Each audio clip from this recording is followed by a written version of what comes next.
মহিলাদের সিজদা দেওয়ার নিয়মটা বলুন, আর সিজদা দেওয়ার সময় পেট উরুর সাথে লেগে থাকলে কি নামাজ হবে কিনা। অনেক সময় হাজবেন্ডকে রাগ করে গজব দিয়ে ফেলি, পরে আফসোস লাগে, এতে কি গজব হাজবেন্ডের উপরে পড়বে? ওযু করার পর প্রাইভেট অর্গানে হাত স্পর্শ করলে কি ওযু ভেঙে যাবে? বিয়ের পরের দিন ছেলেকে শ্বশুরবাড়ির জন্য বাজার করতে হয়, এটা কি জায়েজ আছে? টিভিতে নাটক শিরকের দৃশ্য দেখলে শিরকের গুনাহ হবে কিনা?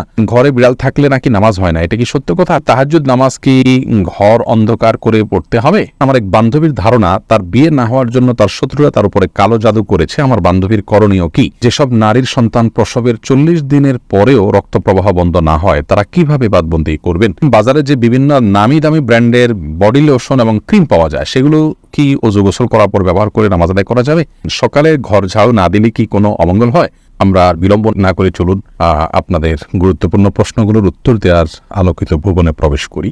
প্রশ্ন করেছেন রিমি খান, আপনি জানতে চেয়েছেন বাজারে যে বিভিন্ন নামি দামি ব্র্যান্ডের বডি লোশন এবং ক্রিম পাওয়া যায়, সেগুলো কি ওযু গোসল করার পর ব্যবহার করে নামাজ আদায় করা যাবে? নামাজ হবে কিনা? জি, নামাজ হবে ইনশাআল্লাহ বিদিনিল্লাহ। ফারহানা ফারিয়া লাবণ্য, আপনি জানতে চেয়েছেন সকালে ঘর ঝাড়ু না দিলে কি কোনো অমঙ্গল হয়? সকালবেলা নাকি পুরুষরা ঘুম থেকে ওঠার আগেই ঘর ঝাড়ু দিতে হয়? না বোন, এটা বানোয়াট কথা। হয়তো পুরুষ শাসিত সমাজে নারীদেরকে আপনার কোণঠাসা করে রাখার জন্য বা তাদেরকে কাজে লাগানোর জন্য কেউ তৈরি করেছে, এগুলোর সাথে ইসলামের কোনো সম্পর্ক নেই। সত্তার তালুকদার জানতে চেয়েছেন স্ত্রী কি স্বামীর ওয়ারিশ? স্বামী যদি স্ত্রীকে কোনো সম্পত্তির ভাগ না দেয় তাহলে কি গুনাহ হবে? যে স্বামী স্ত্রী একে অন্যের ওয়ারিশ, অতএব স্ত্রীর আপনার স্বামীর মৃত্যুর পর স্বামীর সম্পদে ভাগ পাবেন। সন্তানরা যদি থাকেন তাহলে একরকম, কোনো সন্তান না থাকলে আরেক রকম, কিন্তু ভাগ পাবেন। অতএব স্বামী যদি তার স্ত্রীকে বঞ্চিত করেন, সেটি তার অবশ্যই গুনাহের কারণ হবে। বেলাল, আপনি জানতে চেয়েছেন যেসব নারীর সন্তান প্রসবের 40 দিনের পরেও রক্ত প্রবাহ বন্ধ না হয়, তারা কিভাবে বাদবন্দি করবেন? 40 দিন পার হওয়ার পরেও যদি রক্ত প্রবাহ বন্ধ না হয়, নেফাস বন্ধ না হয়, তাহলে সেক্ষেত্রে তারা সম্পূর্ণ স্বাভাবিকভাবে সকলে বাদবন্দিগি সম্পাদন করতে পারবেন। সেখানে কোনো, আজকাল তো অনেক কিছু ব্যবস্থা রয়েছে যাতে করে ব্লাড যেখানে সেখানে না পড়ে, সে ব্যবস্থাপনা গ্রহণ করার পর তিনি এবাদতবন্দিগি সমাপন করতে পারবেন। 40 দিনের পরে আর তার ব্লিডিং হলেও তাকে নেফাস সে আক্রান্ত বা আপনার এটাকে আপনার প্রসব পরবর্তী যে ব্লিডিং বলা হয়ে থাকে, সেটির মধ্যে গণ্য করা হবে না। সামিয়া ফেরদৌস জানতে চেয়েছেন তাহাজ্জুদ নামাজ কি ঘর অন্ধকার করে পড়তে হবে? এর কোনো ভিত্তি আছে কি? তাহাজ্জুদের নামাজ এটা আমরা ঘর অন্ধকার করে লাইট বন্ধ করে পড়তে হবে, এর কোনো ভিত্তি নেই। বরং সেটা আপনার যেভাবে সেভাবে আদায় করতে পারেন। আপনার মনোযোগের জন্য আপনি যদি আলো আধার করে নিতে পারেন, ডিম আলো করে নিতে চান, তো সেটি করতে পারেন, কোনো অসুবিধা নেই। তবে অন্ধকারেই পড়তে হবে এমন কোনো বাধ্যবাধকতা বা নিয়ম নেই। রিসান ভুঁইয়া, আপনি জানতেছেন গরু ছাগলের বট খাওয়া কি জায়েজ? জি, এটা সম্পূর্ণ জায়েজ, তবে এটা যার যার রুচির ব্যাপার। কারোর যদি ভালো লাগে তিনি খাবেন, কারোর ভালো না লাগলে তিনি খাবেন না, একান্তই তার ব্যাপার। রহিমা চম্পা জানতে চেয়েছেন টিভিতে নাটক শিরকের দৃশ্য দেখলে শিরকের গুনাহ হবে কিনা? শিরকের দৃশ্য দেখানো হলে সেটি আমরা যদি দেখতে থাকি, আমাদের কাছে বিষয়টা সহজাত এবং স্বাভাবিক হয়ে যেতে পারে। এই জায়গা থেকে, এগুলো দেখা থেকে আমাদের বিরত থাকা উচিত। হ্যাঁ, শুধু নিছক ধারণার জন্য যে কিভাবে শিরক হয়ে থাকে আপনি জানলেন এবং সেটা ভয়াবহতা সম্পর্কে আঁচ করলেন, যে মানুষ কিভাবে তারই নিজের হাতে করা সৃষ্টিকে কিভাবে পূজা করছে, আপনি জাস্ট ধারণা নেওয়ার জন্য দেখলে সেটি গুনাহের কারণ হবে না। কিন্তু এইভাবে অহরহ যদি আপনি দেখতে থাকেন, বিশেষ করে নাটক সিনেমাতে, আপনার হিন্দি ফিল্ম ইত্যাদিতে যদি অনবরত এগুলো প্রদর্শন করা হয়, যেহেতু হিন্দুরা এগুলো করে থাকেন তাদের সামাজিক কালচার অংশ হিসাবে, সেগুলো দেখতে দেখতে আমাদের কাছে সহনীয় হয়ে যেতে পারে। সেজন্য এগুলো দেখা ওইভাবে অ্যাভয়েড করা উচিত।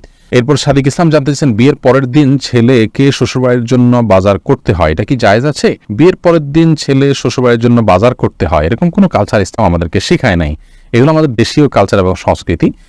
ছেলে যদি সন্তুষ্ট হয়ে নিজে থেকে শ্বশুরবাড়ির জন্য কিছু করতে চায়, উপহার দিতে চায়, ভিন্ন কথা, কিন্তু এটাকে আপনার কালচার বানিয়ে যদি আমরা আদায় করি এবং ছেলে আপনার অপারক হলেও এটা দেওয়ার জন্য কষ্ট করতে হয় এবং দিতেই হয়, তাহলে সেই সংস্কৃতি অবশ্যই প্রশংসনীয় নয়। এরপরে আবু সিদ্দিক হানিফ জানতে চেয়েছেন ঘরে বিড়াল থাকলে নাকি নামাজ হয় না, এটা কি সত্য কথা? না, এটার কোনো ভিত্তি নেই। ঘরে বিড়াল থাকলে নামাজ হবে না, কেন নামাজ হবে? তাসনিম সুলতানা, আপনি জানতে চেয়েছেন আমার এক বান্ধবীর ধারণা, তার বিয়ে না হওয়ার জন্য তার শত্রুরা তার উপরে কালো জাদু করেছে, আমার বান্ধবীর করণীয় কি? কেউ যদি শত্রুতা করে তা জাদু করেছে বলে আপনার মনে হয়, তাহলে তিনি অবশ্যই জাদু থেকে বাঁচার জন্য রুকিয়া শারঈয়াহ বা শরিয়া বিধিবদ্ধ যে ঝাড়ফুঁক আছে সেগুলোর তিনি আশ্রয় নিতে পারেন। সেগুলোর আশ্রয় নেওয়া বলতে সেগুলোর মাধ্যমে আল্লাহ তাআলার আশ্রয় তিনি নিতে পারেন। এবং আদৌ তাকে জাদু করা হয়েছে কিনা সেটাও আপনার যারা কোরআন হাদিসের আলোকে ঝাড়ফুঁক করে থাকেন এবং আপনার প্রফেশনাল বা বাণিজ্যিক কারণে আপনার যারা কবিরাজি করেন এবং হালাল হারাম বাছবিচার করেন না, এরকম মানুষ না হন, সেই মানুষগুলোর সাথে আপনার যোগাযোগ করলে ইনশাআল্লাহ বিদিনে তারা আপনাকে হেল্প করতে পারে। আপনার হিস্ট্রি শুনে তারা বলতে পারে যে আপনার জাদু করা হয়েছে কিনা। করা হয়ে থাকলে সেক্ষেত্রে আপনি পরবর্তী করণীয় অবশ্যই আপনি করতে পারেন। তবে অনেকে অহেতুক ধারণা করে, এজন্যই এটাকে আপনি একটু ভেরিফাই করে নিলে ভালো হয়। উম্মে সালমা রিহা, আপনি ইউটিউব চ্যানেলে প্রশ্ন করেছেন, অনেক সময় হাজব্যান্ডকে রাগ করে গজব দিয়ে ফেলি, পরে আফসোস লাগে, এতে কি গজব হাজব্যান্ডের উপরে পড়বে? না বোন, এর কারণে হাজব্যান্ডের উপর গজব পড়বে না। কোরআন কারীমের আয়াত থেকে স্পষ্ট বোঝা যায় যে রাগের মাথায় যখন মানুষ এই ধরনের বদদোয়া দিয়ে ফেলে, আল্লাহ রাব্বুল আলামিন সেগুলোকে বাস্তবায়ন করেন না। এবং তবে এটি একটা অন্যায় কাজ। মুমিন কখনো মানে কথায় কথা অভিসম্পাতকারী হতে পারে না। নবী করিম সাল্লাল্লাহু আলাইহি ওয়াসাল্লাম বলেছেন, ইমানদার কখনো লাআন হয় না, লাআনত করবে, অভিসম্পাত করবে, বদদোয়া করবে কথায় কথা, এটি ইমানদারের চরিত্র নয়। অতএব সবর এবং ধৈর্যের পরাকাষ্ঠা প্রদর্শন করতে হবে ভালো ইমানদার হওয়ার জন্য।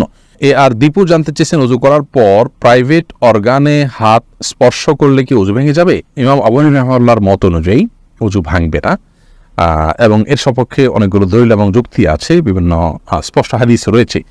যদিও অনেক ইমামদের মতে যদি কোনো আড়াল ছাড়া স্পর্শ মানে সরাসরি স্পর্শ করেন তাহলে সেক্ষেত্রে ওযু ভঙ্গ হবে। সোনিয়া আক্তার জানতে চেয়েছেন, মহিলাদের সিজদা দেওয়ার নিয়মটা বলুন, আর সিজদা দেওয়ার সময় পেট উরুর সাথে লেগে থাকলে কি নামাজ হবে কিনা? জি, নামাজ হবে। নামাজ হবে না, নারী পুরুষের সালাত নিয়ে যে মত পার্থক্য আছে এটাকে আমরা অনেক অনেক বড় করে দেখি। বিষয়টা এরকম বড় কিছু না।